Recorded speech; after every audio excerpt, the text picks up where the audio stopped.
那同問題啊，問我嘅嘢說，首先咧，新西蘭嘅，怕說見我到啲哋今次選拔都專門諗不出啊，但打呢先嘅，即例如嘅新睇今次西蘭吧，網絡課程咁嘅呢是嘅，增重，學生朋友做咗呀，這些嘅甚至選，早估拉瑪但係都是善知識，嗯，祝大家吉祥如意。搞出來，今日咧，我哋講到嘅咧係新鮮，就稍微對吧？有關大天比丘給他給弄他全部刪除了吧？哦，有一種講法咧，切心不住，第一個都得。根本分裂咧就係佢造成嘅。嗯，先生，他這總之咧，之檔人前就給弄他全講到呢一個給部分。給檔，連第一個大王爺過，等於馬上去虛實不了。但係呢，聽上一堂課咧，他的大概咧就兩個講咗大天嘅五種見解。到底設咁計今日咧嘅各位咁就多啦，想咧再次你去接着去說說而已。講清楚一下。但這些行需要有虛偽呢？但係點解要再講咧？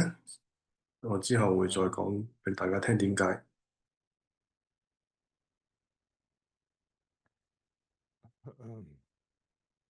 他的嗰邊他選上嘅老嘛，會計師，我覺得講嘅會計師因為我哋啊。玄奘大師嘅弟子窺基慈恩大師咧，慈恩大師嚟過吧？慈恩下的有時咧就會叫佢做慈恩大師。下的講不清了吧？我第一個的作品什麼意思啊？慈恩大師主要咧係因為佢全部是嚟過。大慈恩寺嘅住持這下的僧眾，那就覺得嘅啥？所以咧就會叫佢那就做覺得慈恩大係師。綠斷學，但係拿落嚟啊，給弄他前邊過，但佢寫咗一看部上，聽拿落嚟，但解釋瑜伽師地論嘅論點。喺呢個裏邊咧，佢就已經講到對於大天五事嘅一啲諗法。佢咧就講到大天咧唔係一個罪人，那天現大就是講過得呢，是不是？馬這邊寫不的是過得呢，而且咧覺得講了蠻年開我都不知，好多上座嘅長老咧毀謗咗佢。佢其實係咧被冤枉嘅，佢而家唔係真係一個咁樣嘅罪人嚟。喺上一堂咧有提到呢個部分，咁接住落去咧就係講到呢個瑜伽師地論咧，接住落去就係講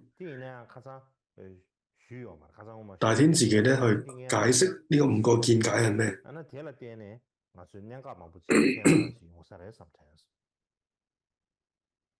咁我哋就喺呢度咧就見到好多重點。呢個就係窺基大師瑜伽師地論嘅注解內容。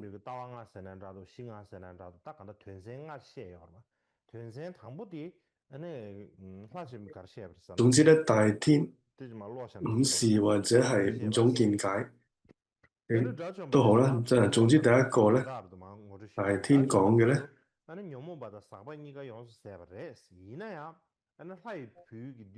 第一個咧就係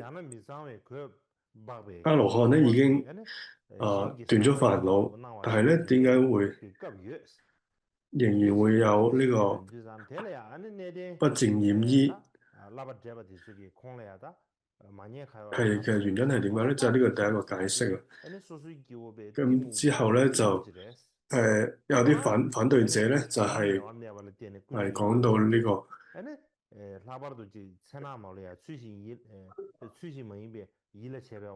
就有講到咧，其實就係因為業力咧導致妄想而染污呢個衣服嘅。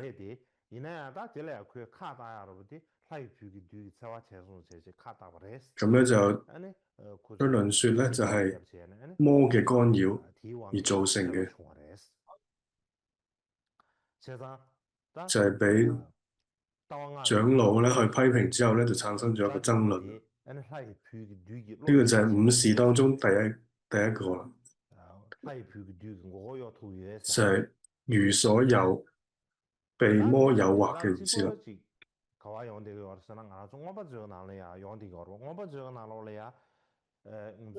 咁喺呢度咧，喺居舍論咧裏面都有提及到有相關嘅內容，係因為咧俾呢個狡詐嘅梵天咧所誘導嘅。咁喺佢嘅知識當中有度講到咧，係被梵天所誘導，大梵天咧以一個錯誤嘅方式咧去實現自己，企圖咧誘導巨獸馬勝。有一段咁樣嘅記載。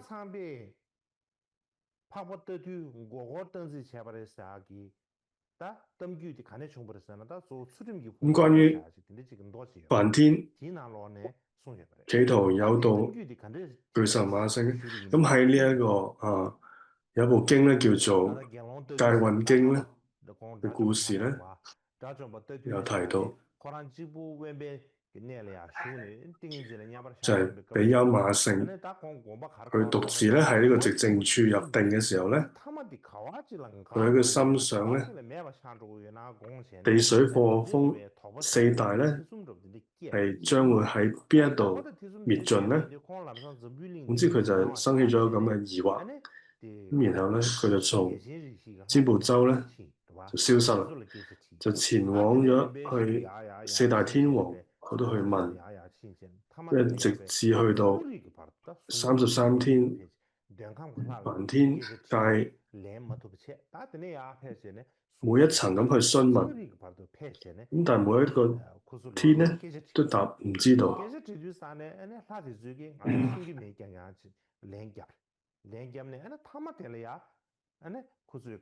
咁最後咧遇到一位咧。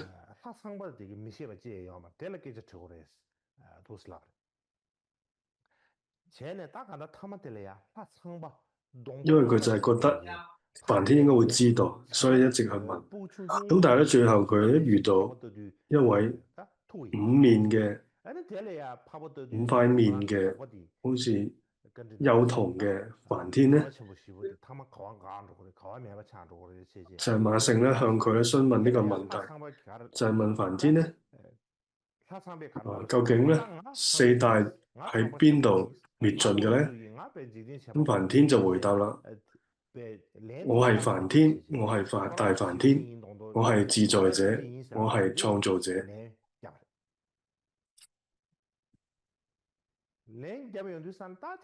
咁佢就好似喺度讚自己咁啦。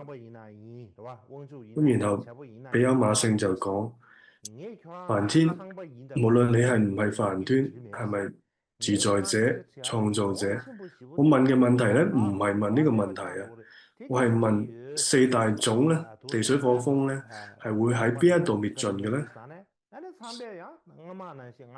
咁呢個時候咧，梵天就聽到，但係咧佢仍然咧重複咁去答，就話我係梵天，我係大梵天。咁總之佢就重複咗2、3次咁樣去答。咁佢總之都冇直接去回答呢個問題。咁梵天咧就冇辦法，就握住馬勝嘅手，然後咧將佢帶到一邊去私下咁講。咁梵天咧就同佢講啦：我身邊嗰啲眷屬咧，梵眾咧，都認為咧，我梵天咧無所不知嘅，無所不見嘅。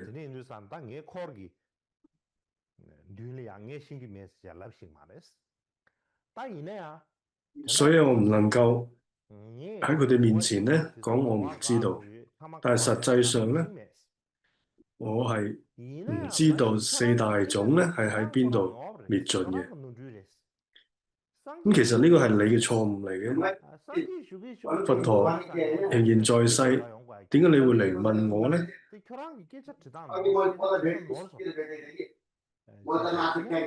所以咧，梵天就覺得係馬勝你嘅錯。你點解唔去問佛陀咧？你要問我。咁然後咧，馬勝咧就喺梵天界咧就消失啦。咁然後就前往咗去佛陀嗰度咧去請教啦。咁佛陀咧就開始講四大種咧，首先係喺呢個無色界滅盡，最終咧喺無餘涅槃嘅時候咧會徹底滅盡。總之呢個故事咧會講到咧，梵天咧唔知道咧就裝作自己知道，喺度企圖咧去欺騙馬勝比丘。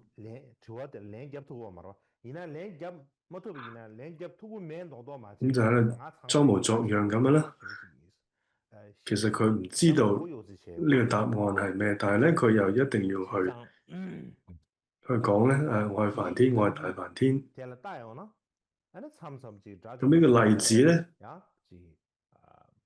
呢個故事就講明咧，即使係阿羅漢咧，亦都會被其他人或者有情咧欺騙，而造成困擾嘅。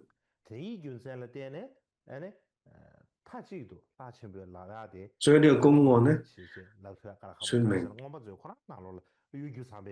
好難講咧，大天係錯嘅，就因為咧如所有嘛，因為被魔誘惑啊嘛。所以呢度喺阿毗達摩俱舍論裏邊有提到一段咁樣嘅故事。咁第二事咧就係猶疑啦，或者係叫做還有疑惑啦。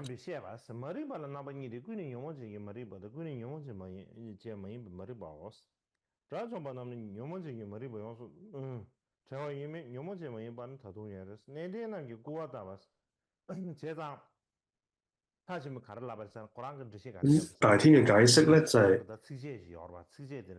大天佢嘅解釋咧就係第二事嘅猶疑係咩意思咧？就係講呢個佢有個頌解啊嘛，就係如所有無知猶疑他令入道因聲故起，是名真佛教。咁呢度咧就係大天就解釋咧，呢個疑惑係咩咧？就係呢個已見嘅真理，聖者咧雖然斷盡理論上嘅疑惑，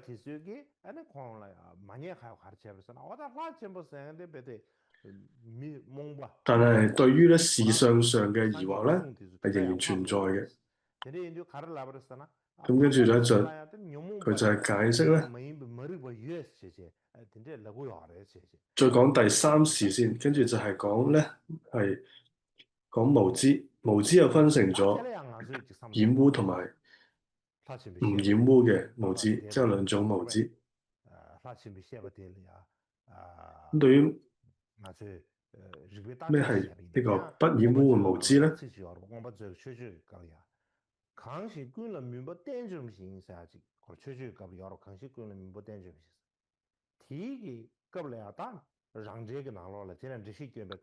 咁喺俱舍論咧，亦都有提到，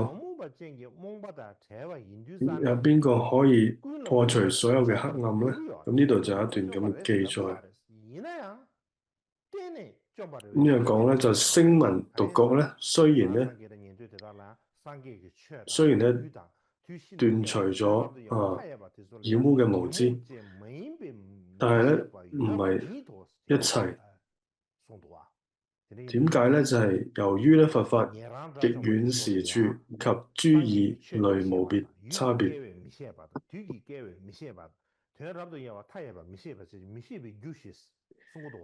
呢個咧就係屬於猶疑嘅部分啦，就係講阿羅漢咧仍然有無知嘅原因就係咁啦。佢就係有四種無知嘅，呢度講到咧，即係聲聞同埋緣覺嘅阿羅漢咧，仍有四種無知，就係不知佛嘅不共法，不知極遠處嘅事物，不知極遠時嘅事物，不知無邊差別嘅義理。咁對於呢個不染污嘅無知咧，就係無論係咪使用所知障呢個術語咧，實際上咧，阿羅漢咧確實咧仍然係未斷除不染污嘅無知。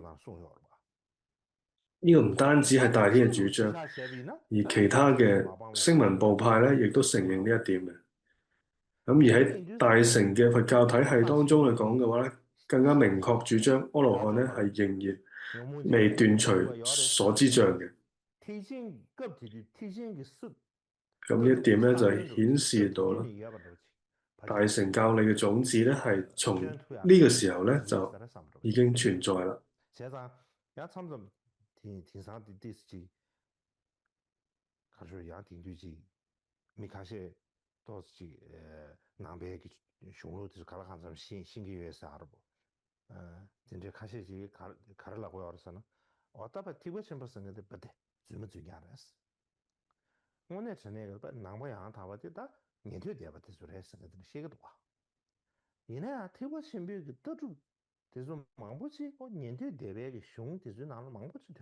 因為好多人咧就認為咧大乘非佛說，但其實並唔係咁樣。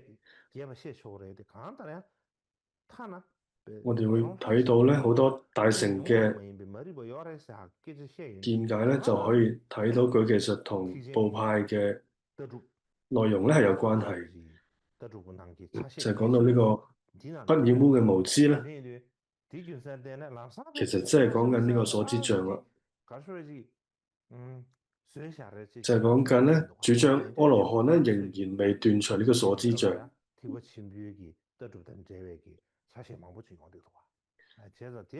咁所以咧，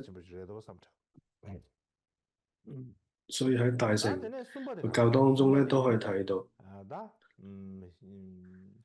就係講咧明確主張阿羅漢咧係仍然未斷除呢個所知障，即係喺呢個五事當中講咧，阿羅漢咧仍然未斷除呢個不染污嘅無知一樣。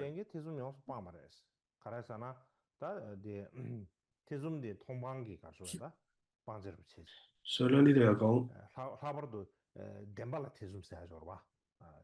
疑惑一樣啦，就係頭先講咧第一個仍然有疑惑嘅阿羅漢。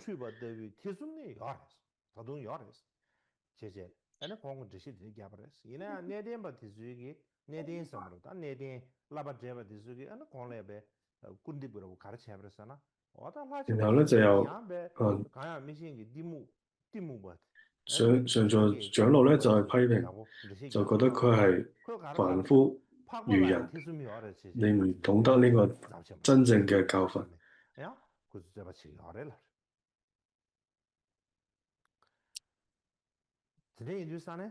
佢認為咧，阿羅漢咧仍然係有疑惑咧，咁所以上座部長老咧就對佢有所批評啦。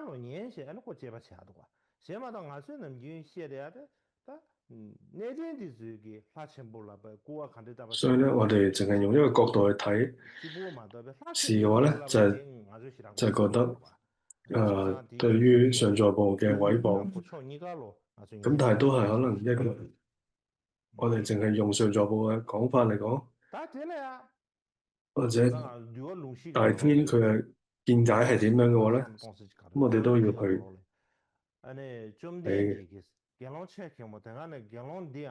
咁我哋就喺呢個根本說一切有部毗奈耶裏邊有提到咧，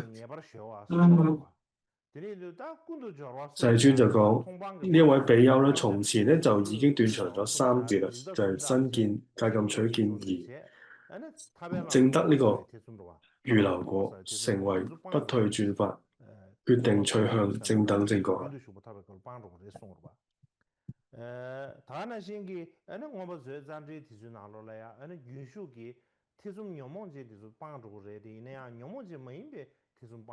咁喺阿毗達摩嘅論書當中咧，亦都注釋到有講到啦。預流者咧，雖然咧係斷除咗染污性嘅疑惑，但係咧非染污性嘅疑惑咧係仍然未斷除嘅。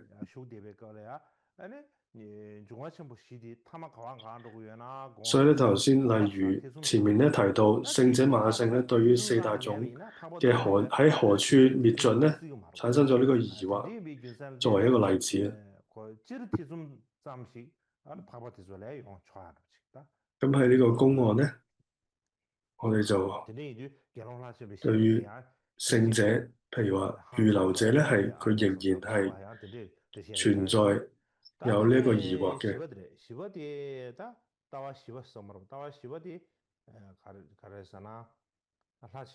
所以咧都係好有意思嘅。所以係天佢講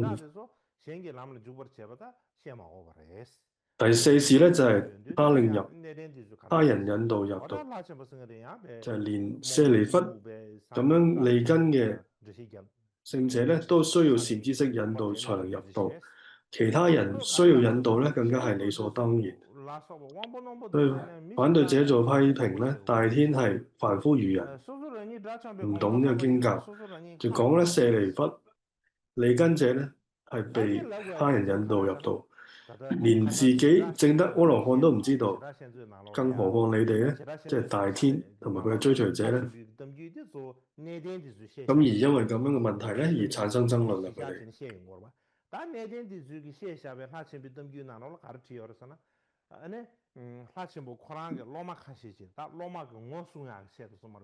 咁從上座部嘅角度去講嘅時候咧，大天咧就去，因為為咗要去討好佢嘅弟子，就同佢哋講咧，就你已經證得呢個阿羅漢果啦。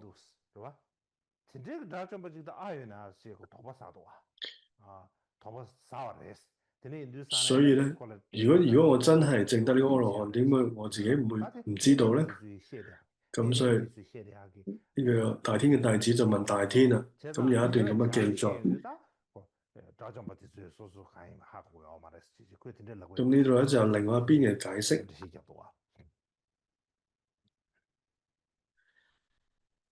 所以咧呢度有個咁嘅例子，就係連呢個舍利弗利根者咧，都需要被他人引導入道。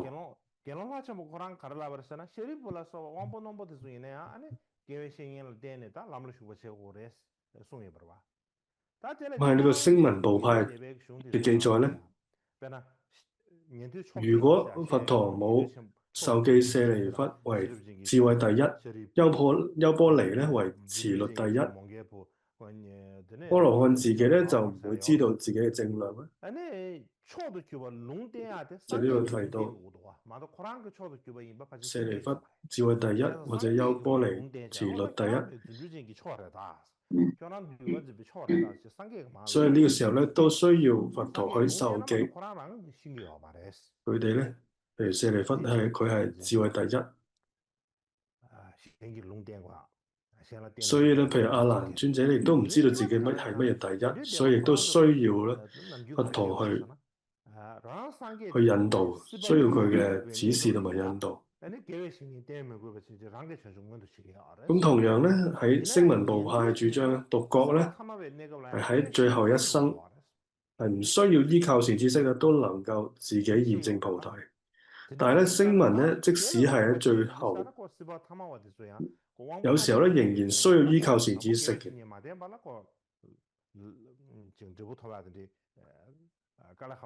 就算係呢個利根嘅行者咧，佢都係需要有善知識嘅引導。咁從呢個角度嚟講咧，咁大天講嘅嘢咧，亦都唔係不無道理嘅。咁第五個咧，大天嘅見解咧，即係第五事咧，就係道因聲故起，或者係因聲得道。咁總之咧，大天就去解釋咧，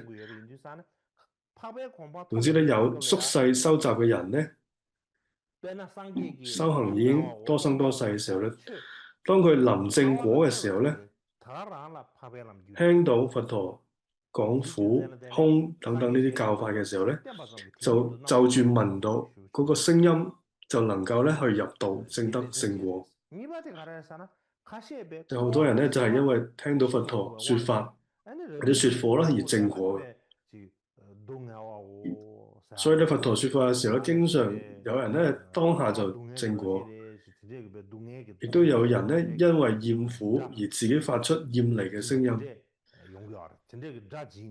咁聖道咧先至生起，咁就係譬如好似喺度喊苦，即係叫苦啊！我真係苦啊！人真係苦啊！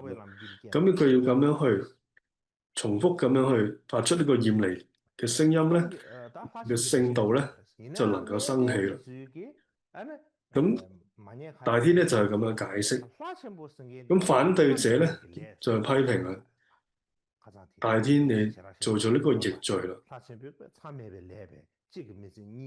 之前咧就喺大毗婆沙論咧講到咧，佢犯咗3個無間罪。佢唔單止係1個，係3個無間罪。你善根未斷，恐怕咧會墮落，因為你做咗呢個惡罪、無間罪啊嘛，所以你會墮落嘅。所以咧，你喺夜晚嘅時候咧就會喊苦啦。咁佢嘅弟子咧以為佢有病啦，咁佢咧就話自己冇病。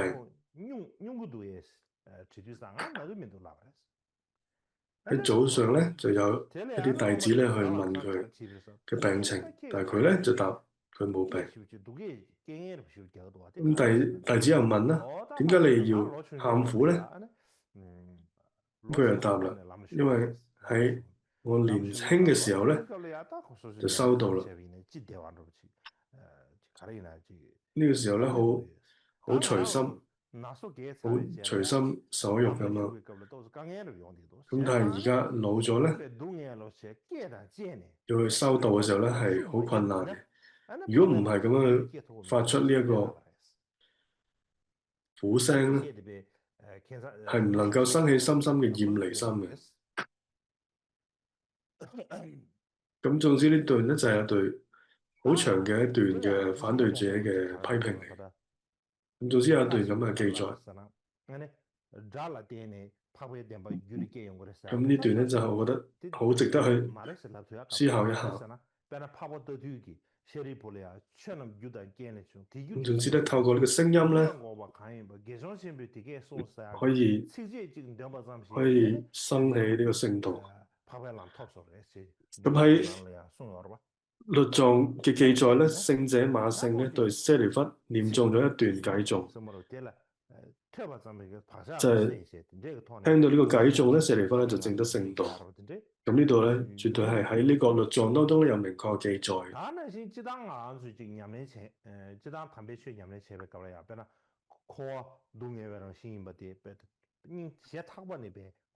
平時咧，我哋喺修行嘅時候咧，我哋要從內心咧發自內心咁樣嘅深感厭離咧，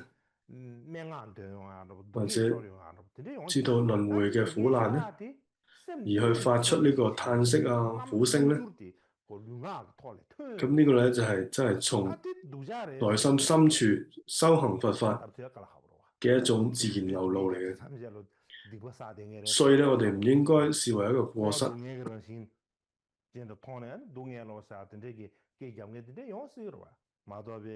譬如有個修行人咧，因為佢體驗到呢個輪迴嘅痛苦咧，佢就去講啊，真係苦啦。咁我諗呢個唔應該視為一種過失啦。咁據說咧，喺印度嘅古代印度嘅寺院裏邊咧，黎明時分咧就會有好多僧人喺度去叫喊呢個無常啊、苦啊等等呢個習俗嘅。咁直至到即使係今日咧，喺上座部嘅年長嘅比丘咧，亦都喺夜晚嘅時候咧都會叫喊住無常啊、苦啊咁樣。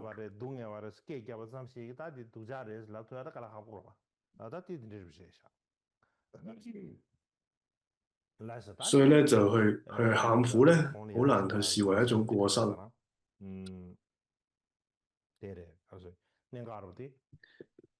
咁呢個咧，我再次去講大天嘅五事嘅原因咧，因為我哋講到大天嘅五種見解嘅時候咧，我哋平時咧喺俱舍論喺度嗰啲部分咧，都係有關聯嘅。所以咧，我哋唔可以一面咁樣去否定，就覺得佢五種嘅見解咧係一種邪見嚟嘅。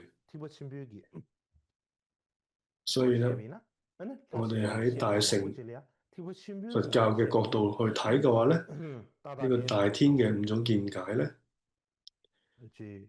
其實係冇講錯嘅。我哋都會有一種咁樣嘅理解。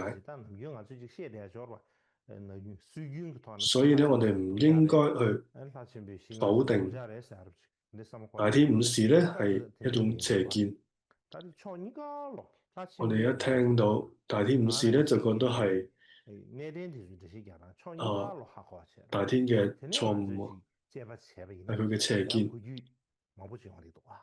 咁我哋就唔可以淨係喺一個反對者上座部嘅角度去睇。咁同時間，我哋要喺大天佢嘅角度，再加上咧，我哋大乘嘅一個經典嘅角度咧去睇。咁從我哋大乘嘅經典去睇，都可以睇到或者追溯到咧部派嘅一啲內容。好似十八部派有一啲內容咧，其實同我哋大乘咧係好相關嘅。所以呢度咧，我就想再提一提呢個部分。咁如果真係要想去了解嗰個源流嘅話咧，我哋要去睇關於部派佛教咧，係好緊要。所以咧，就好似我哋學嘅大乘佛教同部派佛教咧，好似從天而降係冇關係咁一樣。咁其實係唔可以咁樣嘅。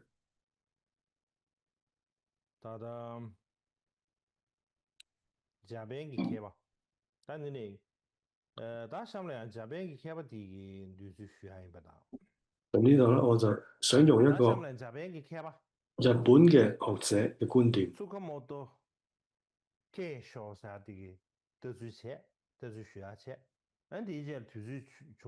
重本啟長佢嘅觀點。如果有時間嘅話咧，我會再講一位韓國嘅學者嘅睇法。然後咧，仲有個結尾。咁首先我就講一講重本啟長嘅觀點。咁就關於大天五事同埋根本分裂嘅一啲睇法啦。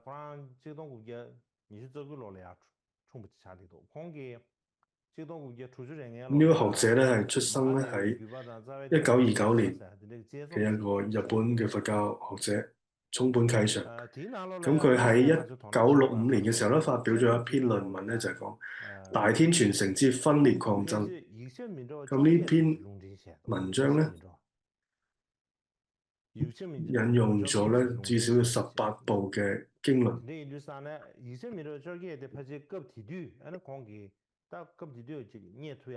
咁喺呢18部嘅經論咧，基本上咧涵蓋咗當時咧能夠揾到嘅所有嘅相關文獻啊。咁佢咧主要係對大天五事呢個公案或者呢件事嘅真實性咧進行咗好學術嚴謹嘅一個分析。因為時間關係咧，我就唔能夠去詳述啦。咁喺呢篇論文當中咧，佢睇咗18部嘅經綸，咁同埋做咗一個表格。咁呢個表格咧就唔係好完整，咁可能係因為當時嘅印刷條件嘅限制啦，所以到我哋而家咧都冇辦法去揾到完整嘅版本。咁但係基本上咧都睇到一個脈絡喺度。咁呢個表格咧做咩嘅咧？係對比咗18部經典，包括咧南北兩傳，就係南傳巴利文啦、梵文啦。咁而北傳咧，主要係中文或者藏文嘅一啲文獻啊。咁咧就整理咗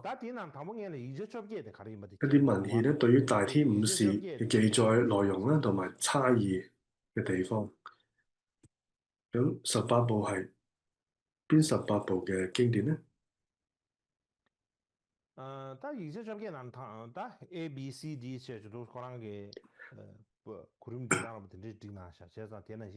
咁樣用就呢個 ABCD 去講咯。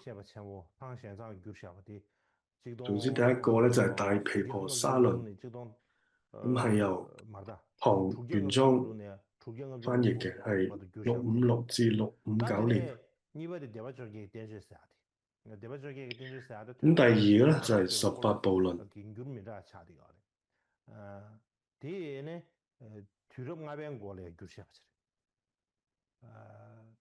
就係二部中論論，最早期嘅一個譯本。咁譯者係邊位咧？係北牆嘅。大概咧就喺5世紀初。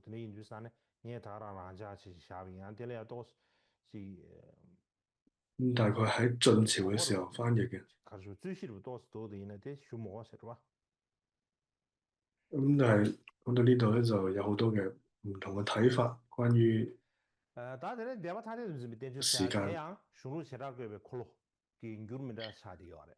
咁然後咧，之後就係呢個部執二論啦。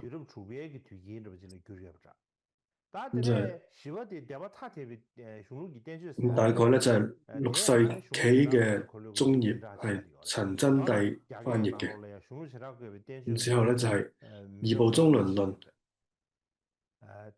咁就係唐玄奘翻譯嘅。咁呢一部咧就有3個譯本。咁玄奘大師咧翻譯咧係最後一部。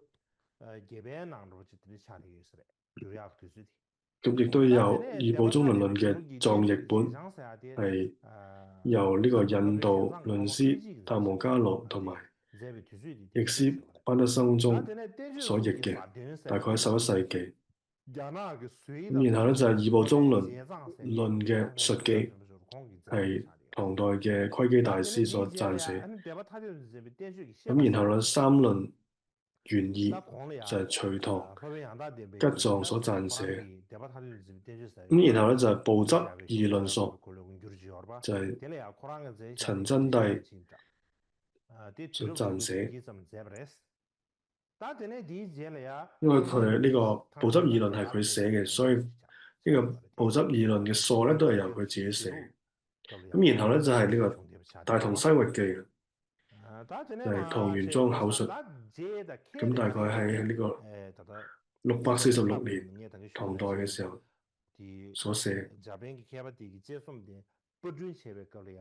咁喺佢個表格咧，仲有咧係數到去英文嘅 J 同 K 咧係乜嘢咧就唔係好清楚啦。咁跟住再數落去咧就係 L 嘅部派分別論釋，就係呢位波皮耶所撰寫嘅。咁呢個咧喺藏文裏邊都係有嘅。咁應該咧就喺6世紀。咁之後咧就係《開玉皇傳》啦，呢個中文都有，係呢個係西晉嘅安法欽所翻譯嘅。咁大約咧就喺281年到306年。咁然後咧就係《開玉皇經》，咁呢個中文都有，咁係喺梁朝僧伽菠羅所譯嘅。咁然後咧就係《分別功德論》。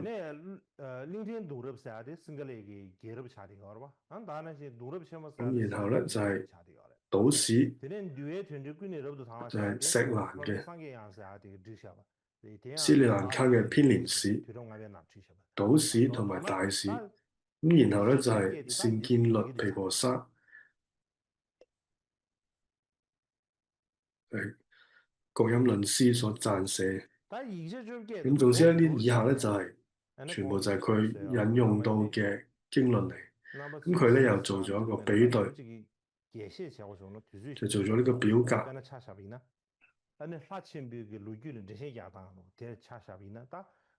大概可以睇一下，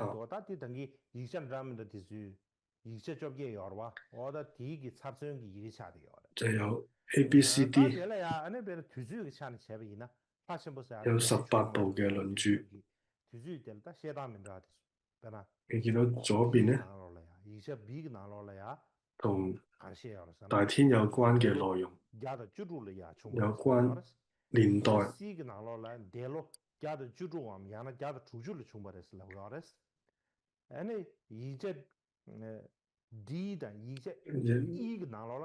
第二咧就係呢個，第一個係時間咧，第二個咧就係邊一個國王王朝啦。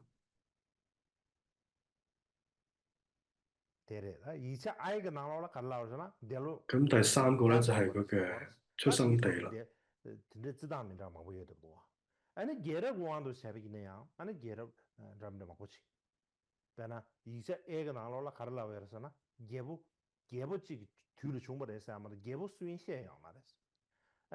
第一個咧，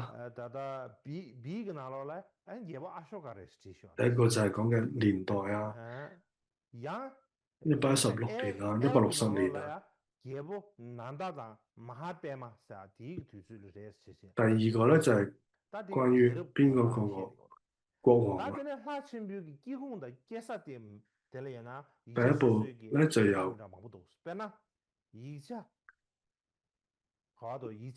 提到王啦，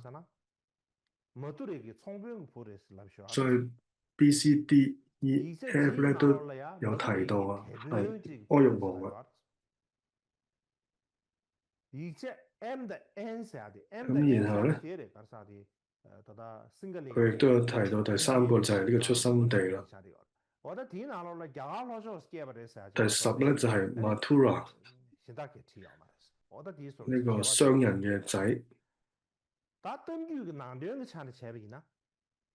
咁然後咧，再睇咧，關於第4、5、6咧，第4個就係惡業啦，就喺邊個論點當中咧有提到惡業。譬如話 A 呢個論點咧，佢有講到呢個3種逆罪，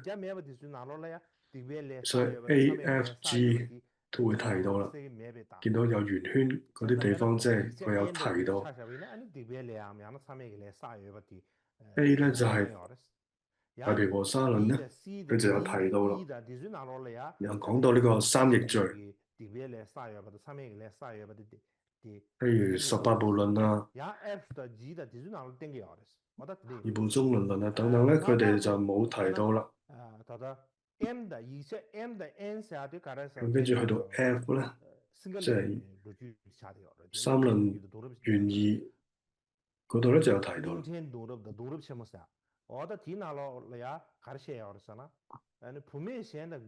咁就生。咁跟住咧，《阿育王經》咧有提到係犯惡業啦。 고랑 아마 세샤레사 진짜 마도 베게 참여바 순가 사이 세베고 근데 H 咧，跟住就係布質議論 야 鎖 이제 咧， 가시에 나로 가르라 나와서나 주무직다 아니 수미기 잡아 충외고 근데 셰야레스 디 이제 가리 나로 有 셰야레스 提到 이제 咧， H 나로 셰야레스 佢就講 但 到 이제 咧， H 네 안다 당기들이 아파 同一 로고 位 이제 王 H 妃 네 咧 가리 뭐디 안 가, 로는 뭐 가지 로는 예미도 有勾結啦。 이제 H 된디리가 咁總之咧，就喺呢個普執議論鎖 H 當中咧， 가르는 有 이나 記載呢一 디스트리뷰터 段 H 故事。 대바 타디도 집 대주 셰바사 그러면 안다 되면 이제 셰바지 디 레바 줘봐 어 디나로래야 아니 미스에 가르잖아 對呢個 주무직은 레바 충분해 사실 普執議論鎖咧，陳真帝所撰寫咧， 근데 돈 딱한다 佢就講到同一位 참여벨레 王妃咧 사이어를 有呢 말했어야 個 될라 이제 뒤주 공부 등민도 勾結啦。 참여벨레 사이어비나 참여벨레 가르사 버렸어야 될라야 아니 공부 등민도 咁到底係 아니 做咗呢個 나라도 중화다 三逆罪啊？咁就喺唔同嘅經典咧有唔同嘅記載。咁然後咧就係喺 다전에 긴두 디주 총의 군세 셰베 出家 긴두 디주 총의 군세인데 아니 嘅啲地點啊， 셰벌 때는 긴두 디주 총바레스 이자 망부증나 드리지야레스 야 이자 카시나 라시 모코랑 땡주 잠바레스 텔레 때는 第三大類咧係 나 텔레야 신가 셰네 긴두 디주 총 頭先都有講到 이자 가르가나 셰 야르사나다 出生國王。 H 버튼 咁跟住後咧就係、咁第三大類咧就係、呢個 就係、第二咧就係、誹謗大天嘅理由。咁第三咧就係、爭權鬥爭嘅原因。第四咧就係、爭權嘅分裂啦。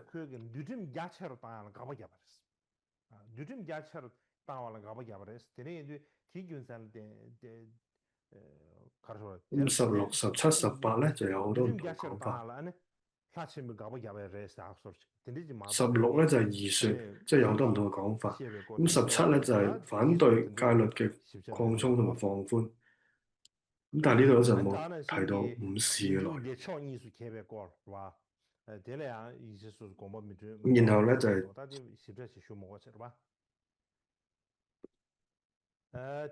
爭權嘅分裂咧，亦都係一大類。咁第5咧就係、後來發展嘅經過。咁總之咧有5大類。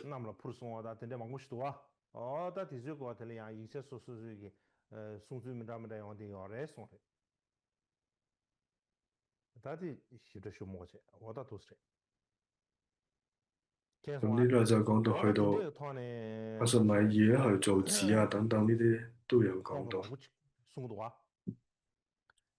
다디난다 내가 치슈디 가르서 내가 치슈디 다 된생 카시죠 디난 된생 당부디 사천보다 싱아이 거는 저거 열에다 영 呢度有幾個重點，咁就係呢系列嘅表格嘅比對之後咧，得下咗一個結論咧，就係講呢個大天同埋午時咧，係唔係具有呢個關聯性嘅咧？呢個日本學者咧就根據大天相關嘅傳說內容咧，進行咗一個分類，咁例舉咗咧12種嘅大天。咁上時間關係咧，唔能夠去長講，咁所以咧，主要佢講咧，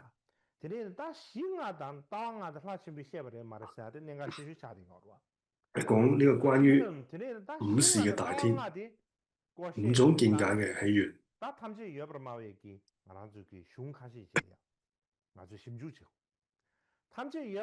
關於呢個午時咧，呢5種見解嘅起源咧，咁佢咧就有啲嘅研究。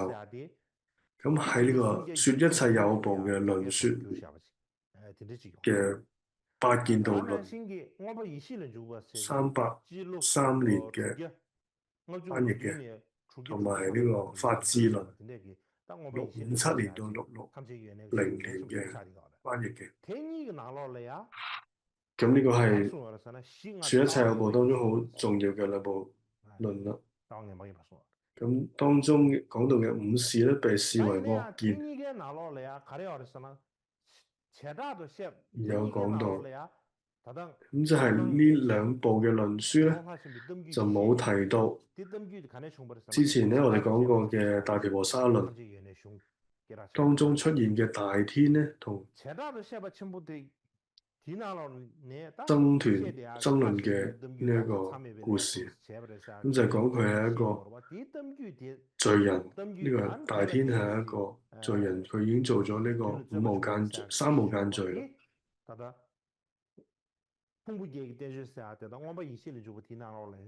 咁呢度咧就冇提到咧，即係頭先講嘅八見道論同埋法智論咧，呢兩部論書冇提到大毗婆沙論當中講嘅大天。總之呢個大毗婆沙論咧，中文咧有3個譯本，藏文係冇嘅。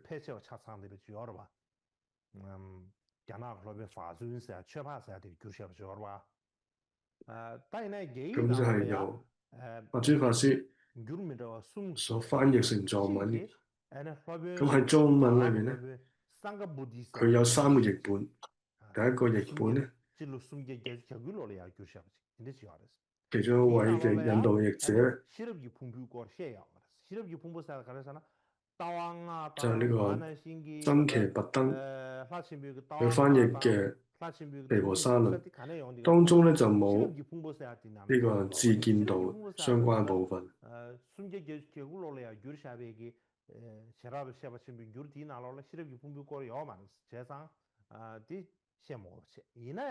就係呢位僧伽跋澄咧，佢所翻譯嘅毗婆沙論咧，佢冇呢個見道嘅相關部分，所以咧唔需要討論。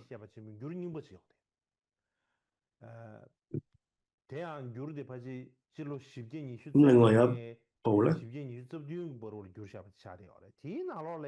就係浮屠跋摩翻譯嘅阿毗曇毗婆沙論咧，就係由舊婆沙佢翻譯嘅，係呢個425至427年，當中咧包含咗八見道當中嘅前3個見道，就包括呢個智見道。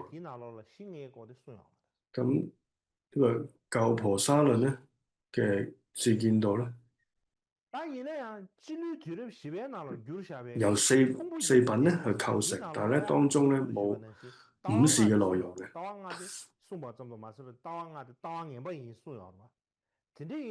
喺呢個4世紀嘅時候咧，譯出嘅八見道論咧，當中咧亦都有提到5種見解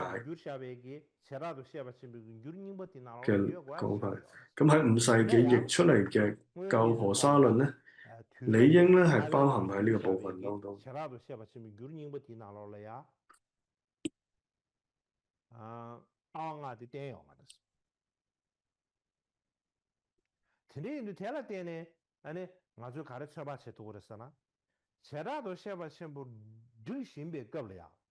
所以咧就去推論咧，喺大毗婆沙論編撰嘅時候咧，就係呢個八見道同埋法智論嘅底本當中咧，可能仍然冇呢一個5種見解嘅章。呢一章咧，好有可能咧就喺大毗婆沙論嘅底本成立之後先至加入去。咁可能呢個大天嘅5種見解咧，好可能咧就喺呢個大毗婆沙論嘅底本成立咗之後咧，先至去加入去。咁就係睇呢個表格咧，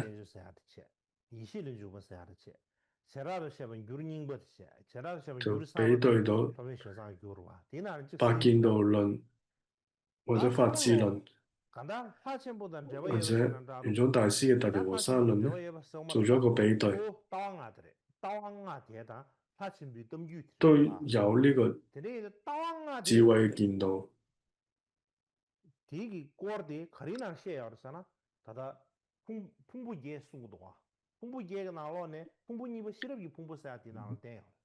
咁總之咧，係呢個大毗婆沙論咧，喺呢個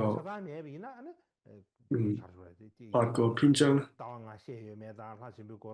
都有講到呢個智慧見道。又有冇呢個篇章咧？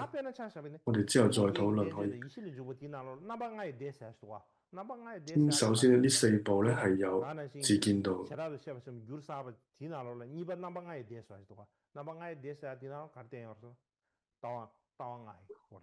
就好似第一個咧，八見道論或者係大毗婆沙論咧，都係喺呢個自見道裏邊嘅。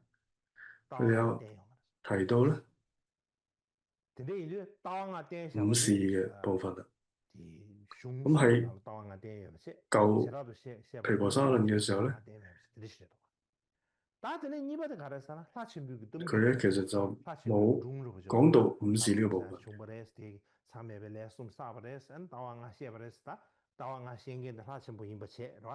咁總之咧就關於呢個大天五事嘅一啲記載嘅話咧，就講咧佢係一個大罪人啊，佢就造成咗僧團分裂嘅人啊，一個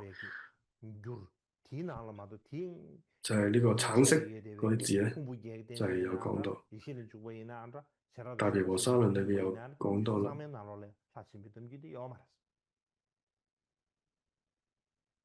咁係呢個大毗婆沙論最早期嘅譯本咧係冇提到啦。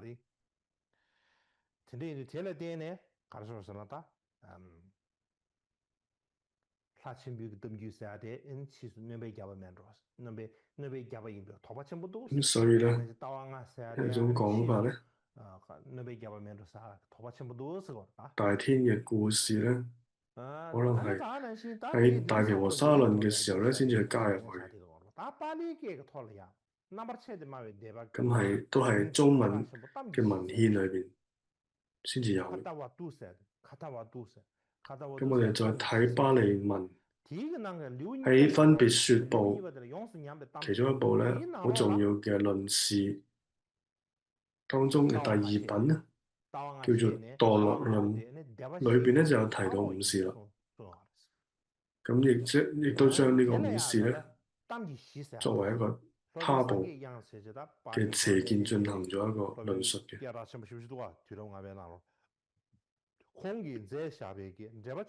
咁係5世紀啦，好出名嘅一位論師，咁就叫做覺音。咁佢咧就對呢個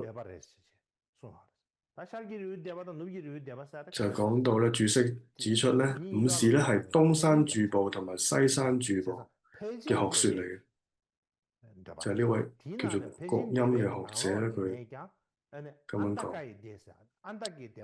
咁東山住部同埋西山住部咧，其實咧都係屬於大眾部。咁覺音佢認為咧，呢啲統稱都為安達羅派嘅學説嚟嘅。咁但係咧就冇提到大天嘅名。咁雖然佢提到五事，但係冇提到大天。咁喺基於以上嘅理由咧，無論係中文嘅文獻或者係巴利語嘅文獻，我哋可以推測咧，到大毗婆沙論嘅時候咧，就係咧就係將大天五事同埋僧團分裂嘅故事咧，將佢全部咧結合成新嘅故事。喺呢個之前咧，咁就係呢個大天五事僧團分裂嘅故事結合成新故事之前咧，只係存在喺關於五事嘅傳承。咁所以喺呢個大毗婆沙論之前咧，無論喺中文、巴利文，佢其實都只係提到五事嘅傳承，而冇將呢個大天同呢個僧團分裂咧係結合嚟講嘅。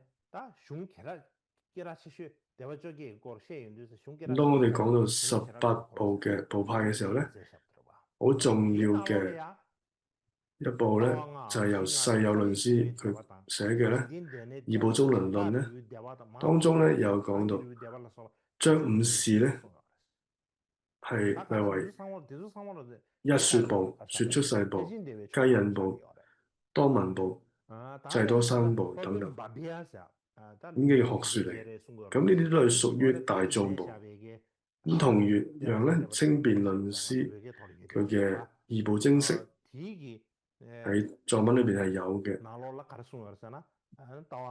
咁佢裏邊提到咧，記載嘅五事咧係一說部嘅學說嚟嘅。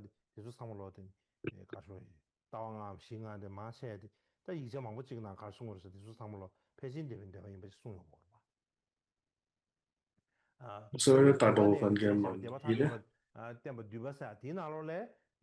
五事咧係大眾部嘅見解啦。咁另外一位咧就係調伏天佢所寫嘅《部執議論攝要》咧，記載嘅五事咧係講出世部嘅學說。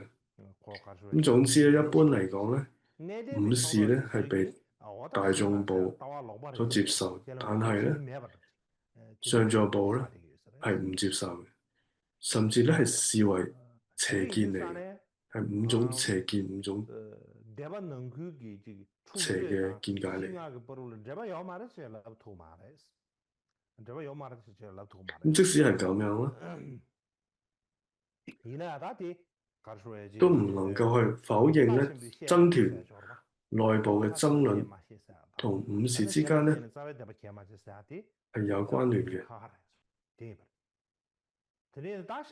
所以五事同埋根本分裂咧係混為一談嘅。咁之後咧，我哋想講呢個大天同埋五事同埋呢個部派分裂之間咧係咪有關聯咧？咁首先講大天同埋五事有冇關聯？頭先就講咗啦，咁而家就再講咧，係大天五事同埋部派分裂之間咧係咪有關聯咧？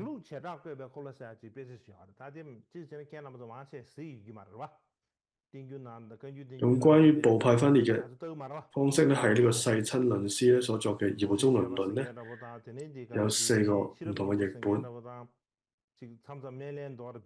講到，咁大家都可能冇睇過，最多係睇《金剛經》或者《心經》。咁而我講呢個《二部宗論論》咧，可能大家都冇睇過，因為呢個對於超薦啊、超度咧係冇乜用啊，所以大家都冇睇啦。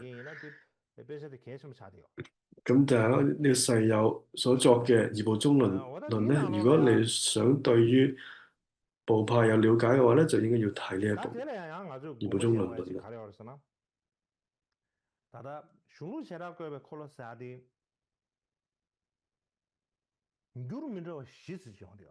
咁呢部《二部宗論論》咧係有4個唔同嘅譯本，有3個係中文，有一部咧係藏文。藏文係只係有1個譯本，而中文咧有3個。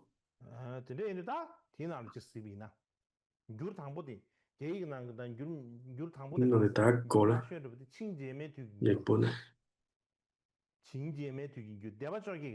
就係後晉時代18部論，然後咧就係真諦嘅部執議論，同埋咧藏譯本。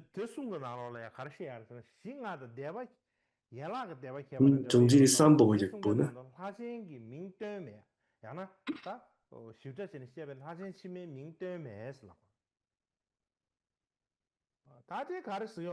第4部咧就係玄奘大師嘅《二部宗論論》。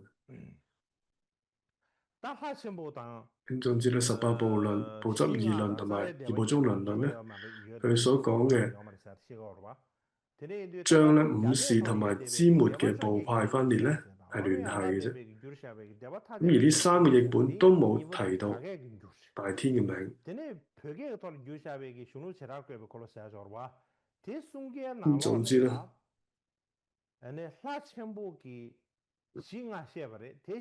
咁之後咧，18部論同埋部執二論係中文，咁而只有二部中論論係有藏文嘅啫。咁當中咧又提到咧五事同埋支末部派分裂咧係有關聯性。咁係大眾部嘅支末部派分裂咧，就係因為五事咧造成大眾部嘅支末部派分裂。咁詳細講咧就係晉朝譯嘅18部論咧，只係提到咧後大天，咁根本咧完全冇提到前大天，即係造成根本分裂嘅嗰個大天前大天咧係冇提到。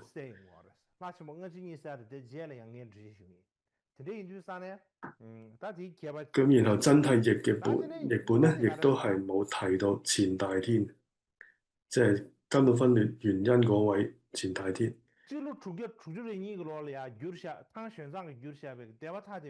咁藏譯本咧亦都係冇前大天嘅記載，但係就有後大天。咁然後咧就係玄奘大師所譯嘅二部中論論。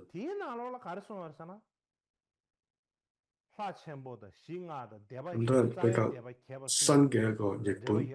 咁裏邊咧就將大天、五事同埋部派分裂三者咧結合喺一齊講。咁呢個咧同佢656到呢個659年譯出嚟嘅《大毗婆沙論》咧嘅講法係一致。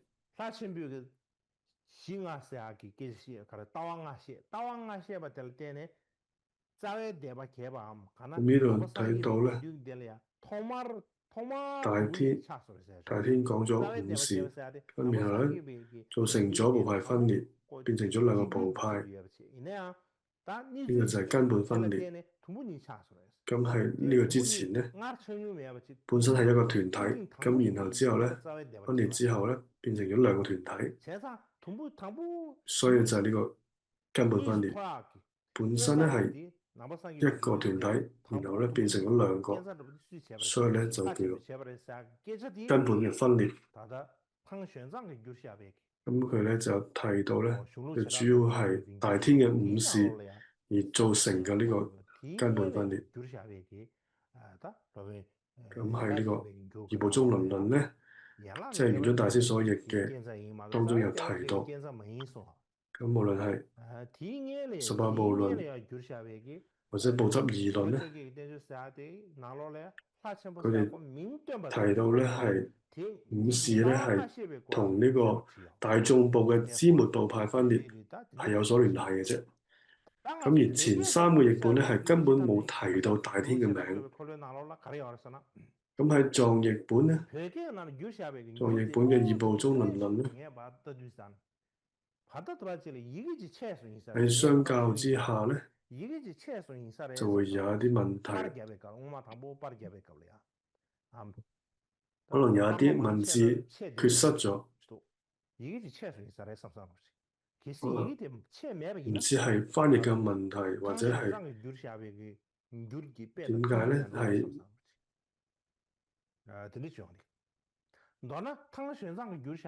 應該咧係藏譯本咧同玄奘大師所翻譯嘅咧係相同嘅。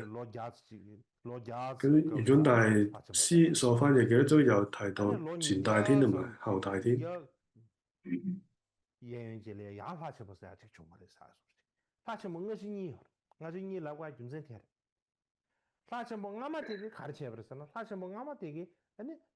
咁所以之前有提到前大天同埋後大天。咁前大天做過咩咧？就係講佢造成咗導致咗根本分裂，就係前大天啦。咁後大天咧，咁呢個時候咧就已經係佛涅槃200年，咁就根本分裂啦已經。咁但係咧，第二位大天咧講咗呢個大天五事，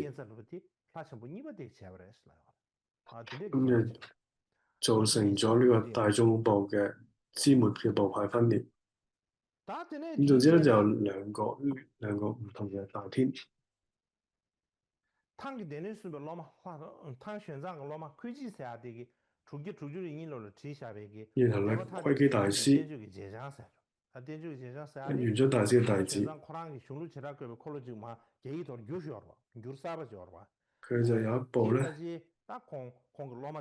義務中倫論嘅疏啦述記啦嘅義務中倫嘅述記當中咧，就佢就唔喺窺基大師喺662年撰寫嘅《義務中倫論》嘅述記咧，當中咧唔單止咧引用咗大毗婆沙論，咁更加將咧大毗婆沙論當中寫嘅王咧，呢個王嘅地方都改成為咧，窺基大師佢都改為咧無憂王，即係阿育王啦。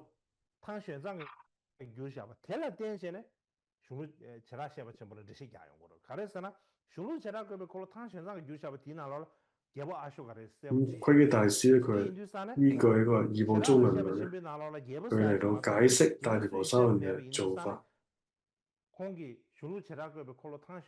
咁因為喺義務中倫論係的確係提到無憂王或者阿育王。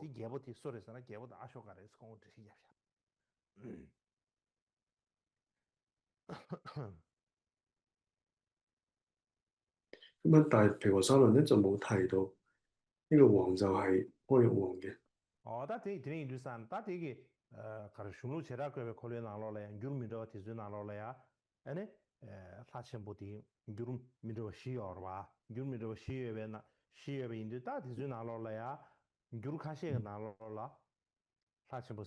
所以我哋呢度睇到咧，義務中倫論咧呢4個譯本咧，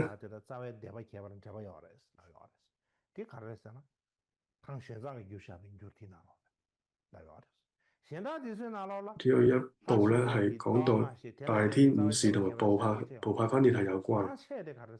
呢個就係玄宗大師所翻譯嘅。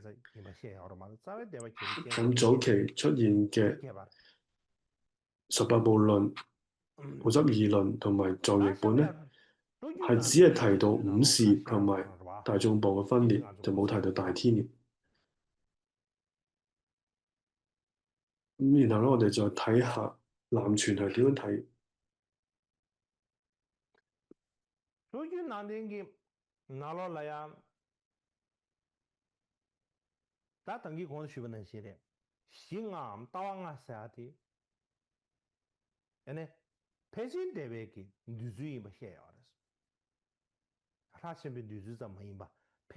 所以南傳佛教咧，主要係將五事咧，只會講咧係由大眾部去提出嘅。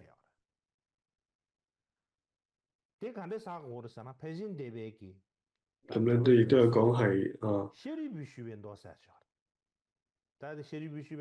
東山主部同埋西山主部。咁喺呢一個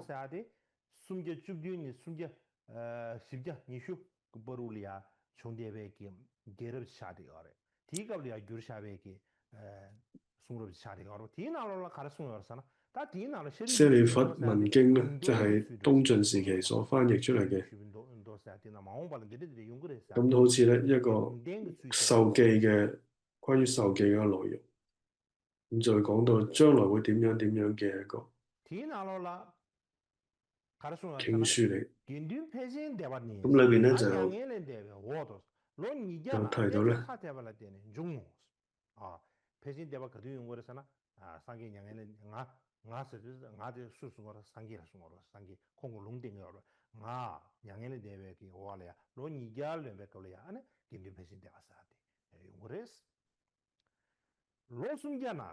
就係呢個。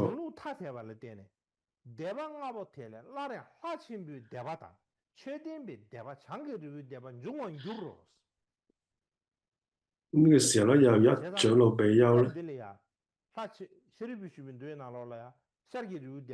其實咧，當時有位好名聞起爭論嘅一個長老比丘咧，修改咗我嘅戒律。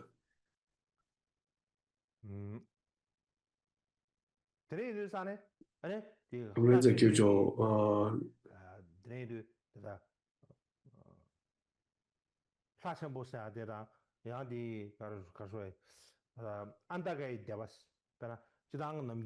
咁呢度可以推測咧，呢個大天同埋安達羅派咧，就係一個南傳會講嘅。咁就呢個東山部派啊、西山部派，總之咧有個叫安達羅派，咁佢咧就係呢個印度地區嘅安達羅地區，就因為呢個地區咧，所以叫做安達羅派。咁所以咧係南傳佛教咧就講東山部派或者西山部派咧，都會叫佢哋做呢個安達羅派。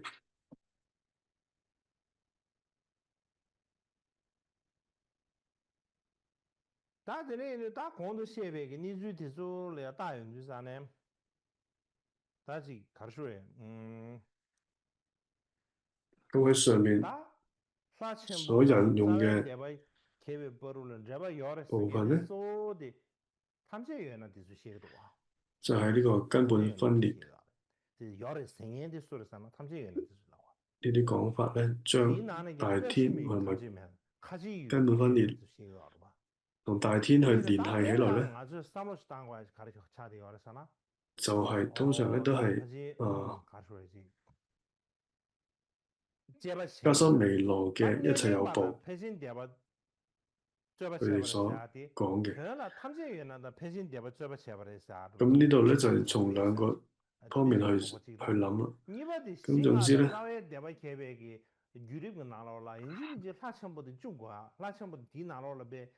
就要去諗咧，就係說一切有部同大眾部嘅關係。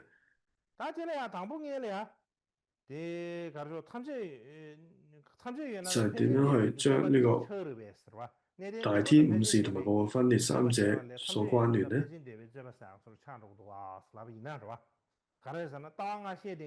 首先咧，上座部同大眾部咧，或者係講說一切有部同大眾部嘅爭論。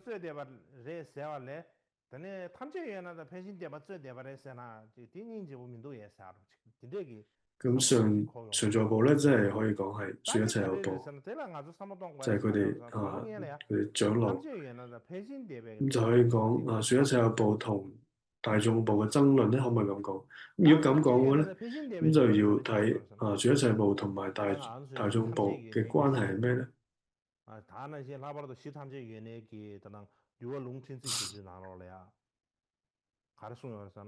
咁我哋喺說一切有部嘅律典咧，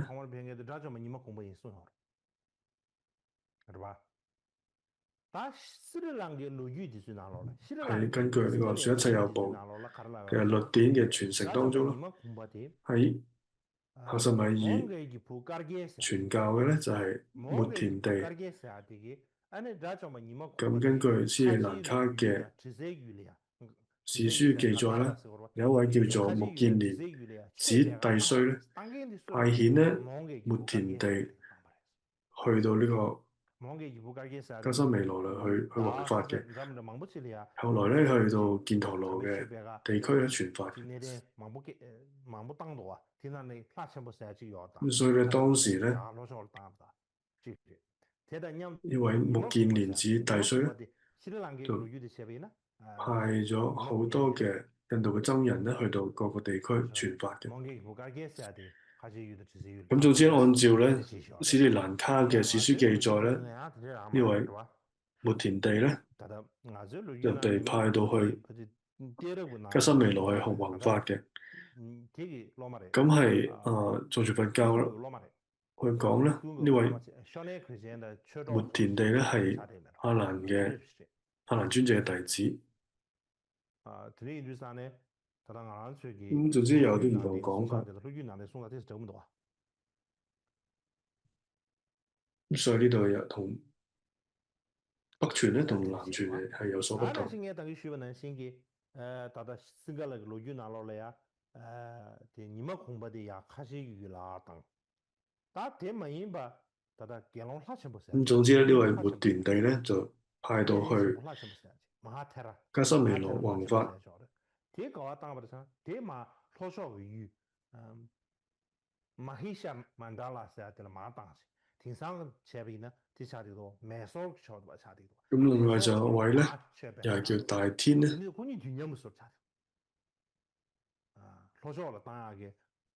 呢個斯里蘭卡嘅史書記載咧，就係呢位穆建連子弟須咧，去派遣咗大天去到南印度嘅摩希梭曼陀羅去傳教。咁總之咧，佢就派咗位叫穆田地嘅去到吉什維羅，咁然後又派呢一位摩希梭曼陀羅咧去到南印度去傳教。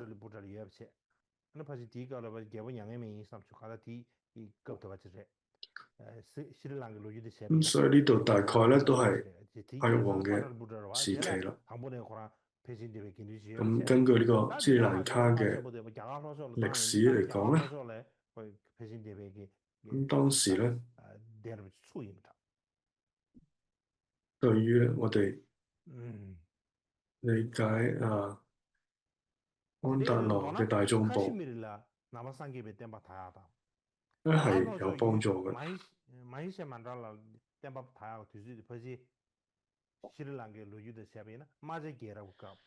就係理解呢個華氏城嘅大眾部同埋安達羅嘅大眾部咧係嘅關係咧係有幫助。咁就知呢兩位咧就係即係頭先講被派到去加什維羅嘅穆田地啦，同埋呢個摩希梭曼陀羅咧派到去傳教嘅呢兩位咧，都大概係喺呢個孔雀王朝嘅時期。咁無論嚟講咧，係分裂嘅年代咧，係蘭陀王嘅時代啦，或者係摩訶波德摩王嘅呢個統治嘅時期咧，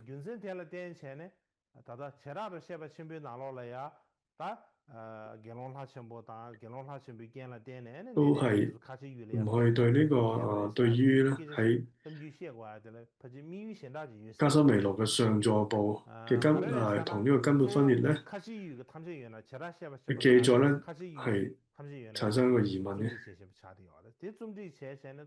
咁所以呢個婆沙論當中傳說咧，關於根本分裂時上座部係呢個加什維羅嘅記載咧係有產生疑問嘅。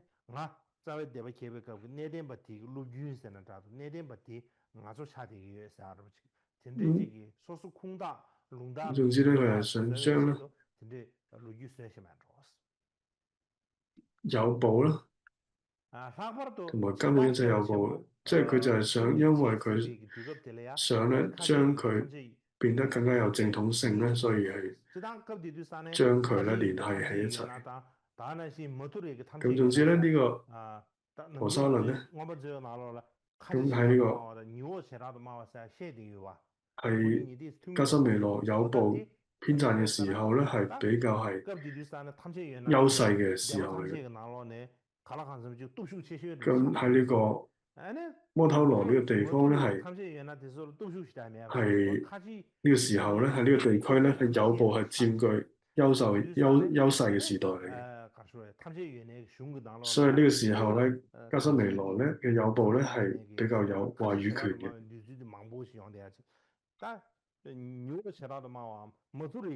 我都喺呢個時候嘅文獻咧睇到，都有提到咧，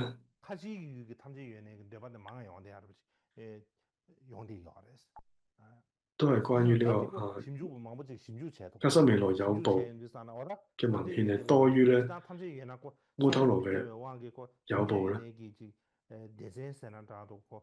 咁總之咧係有部咧喺唔同嘅地區 대바로 또 문자면 어디도 와. 같이 이거 탐지에나 사로 뉴욕 지라 나와서 같이 이거 지라 나와서들 都有咧 지라지. 唔同 이나 嘅 또 같이 지라도 마 되게 뉴즈디 部 또 派咧， 제대야지. 그래서 고수를 급지 또 쉬십시오. 都有佢哋自己이거 嘅 쉽죠. 講法。咁當時最強勢嘅咧，就係喺克什米爾嘅右部。다 되나네 아주 무색이 도나체과 가도 선언다. 당이 공도 휴대하기 세리 부슈빈 도사. 디나로래야 믹세지 송도와 아주 엄마 근육맵지. 另外咧就係頭先有講到呢個《舍利弗問經》嘅記載咧，我呢度咧可以去念一念過去。頭先有提到咧係呢個東晉時期317到420年所翻譯嘅一部典籍。咁當時咧有一位好名聞起爭論嘅長老比丘咧，修改咗我嘅戒律，增廣擴充。佢將咧迦葉所結集嘅戒律咧稱為大眾律，後來咧又收咗其他內容，增加咗好多嘅原本冇嘅學處，有道新嘅學者咧另立宗派，互相爭論。當時咧有比丘咧請求國王裁決，咁國王咧召集咗兩部行黑白丑，宣告說咧就係若喜歡咧舊律者嘅話咧就取呢個黑丑，如果喜歡新律者咧就取白丑。咁當時咧取黑丑嘅人咧係有數萬人，取白丑嘅人咧係只得百餘人。咁國王咧就認為都係佛說，但係因為呢個好樂不同，不能共處咧，學舊律比較多，咁咧，所以咧因此咧就稱為摩僧伽大眾部咧學新律者咧係少，但係咧係上座，所以咧稱佢哋為上座部啦。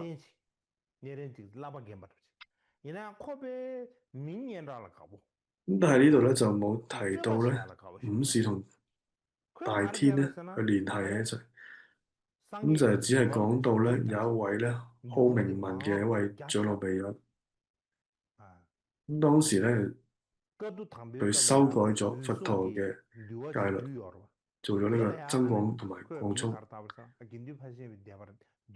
咁呢位迦葉所結集嘅戒律咧，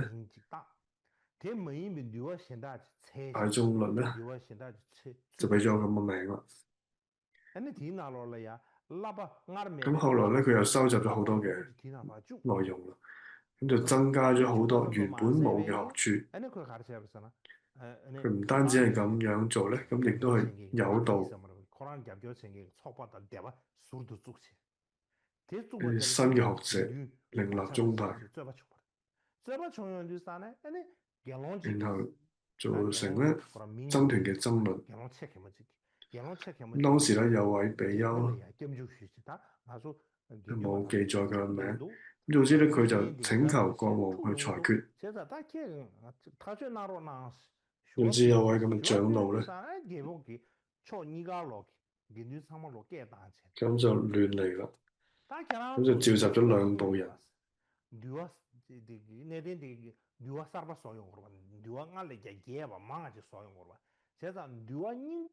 咁你哋對呢個戒律有唔同嘅睇法咧？中意舊律嘅人咧，就攞黑丑或者黑嘅木條。咁如果喜歡新嘅律咧，就取呢個白色嘅木條。咁咧攞呢個黑丑嘅人咧，有數萬人而攞呢個白丑咧，只係得百二人，所以最後咧係黑丑，即係咧中意舊律嘅人係比較多咯。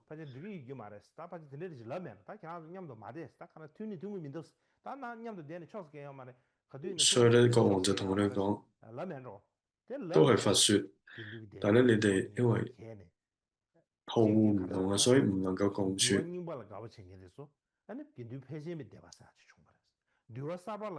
咁但係中意學律舊律嘅，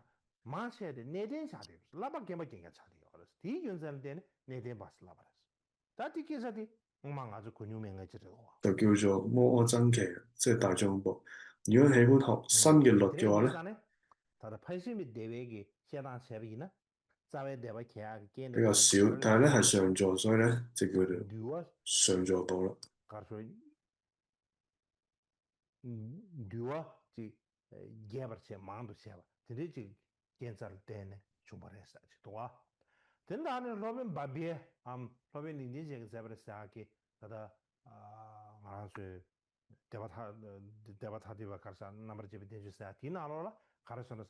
咁另外咧，你話清辯論師咧，佢所寫嘅係邊個講五事咧？咁係一位叫做善嘅人咧，去宣説呢個五事。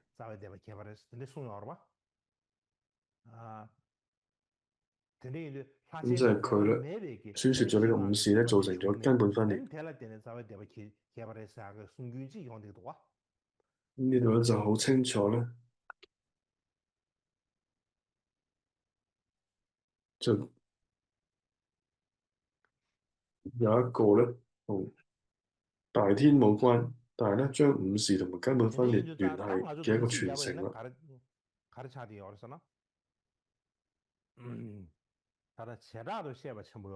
咁我哋呢度做一個結尾啦。咁總之，《大毗婆沙論》嘅作者，如果喺《大毗婆沙論》嘅原始版本當中咧，冇呢個大天嘅內容咧，咁係呢個後來嘅傳承者咧，係模仿咗原本已經存在嘅大眾部嘅支末分裂嘅故事啦。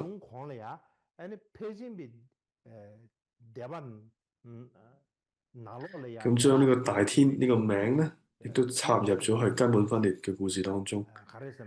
因為喺大毗婆沙論出現之前咧，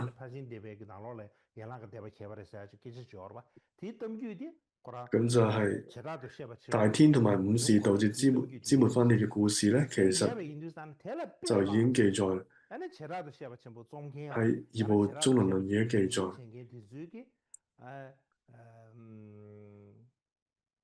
所以咧喺原裝翻譯嘅《異部宗輪論》所依據嘅梵文底本咧，亦都有可能咧已經喺故事中咧加入咗呢個新增嘅內容。咁就將呢個大天呢個名咧插入咗去根本分裂嘅故事當中。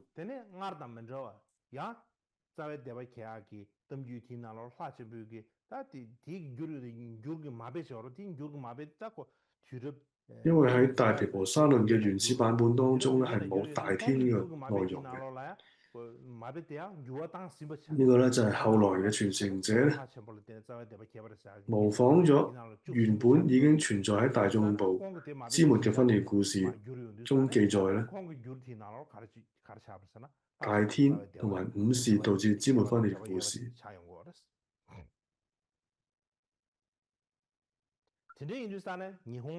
所以咧，將大天呢個名咧插入去根本分裂嘅故事當中。咁總之咧，呢個日本學者咧，松本啟長咧認為咧，佛教嘅根本分裂咧，或者係呢個大天嘅角色咧，佢並唔係單一可靠嘅歷史記錄嚟。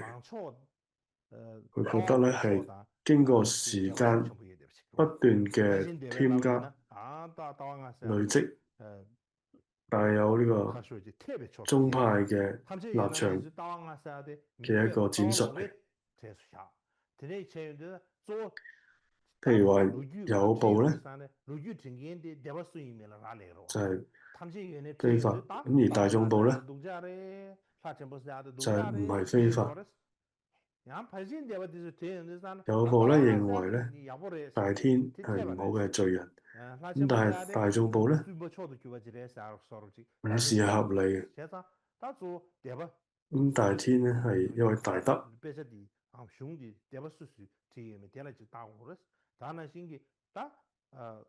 所以咧呢度係大天呢個角色咧，同五事啊或者同佛教嘅根本分裂咧，都其實帶有呢個宗派嘅。咁就係咧，就同呢個時間嘅關係咧，不斷嘅添加層層嘅累積而成，帶有呢個宗派立場嘅傳說嚟嘅。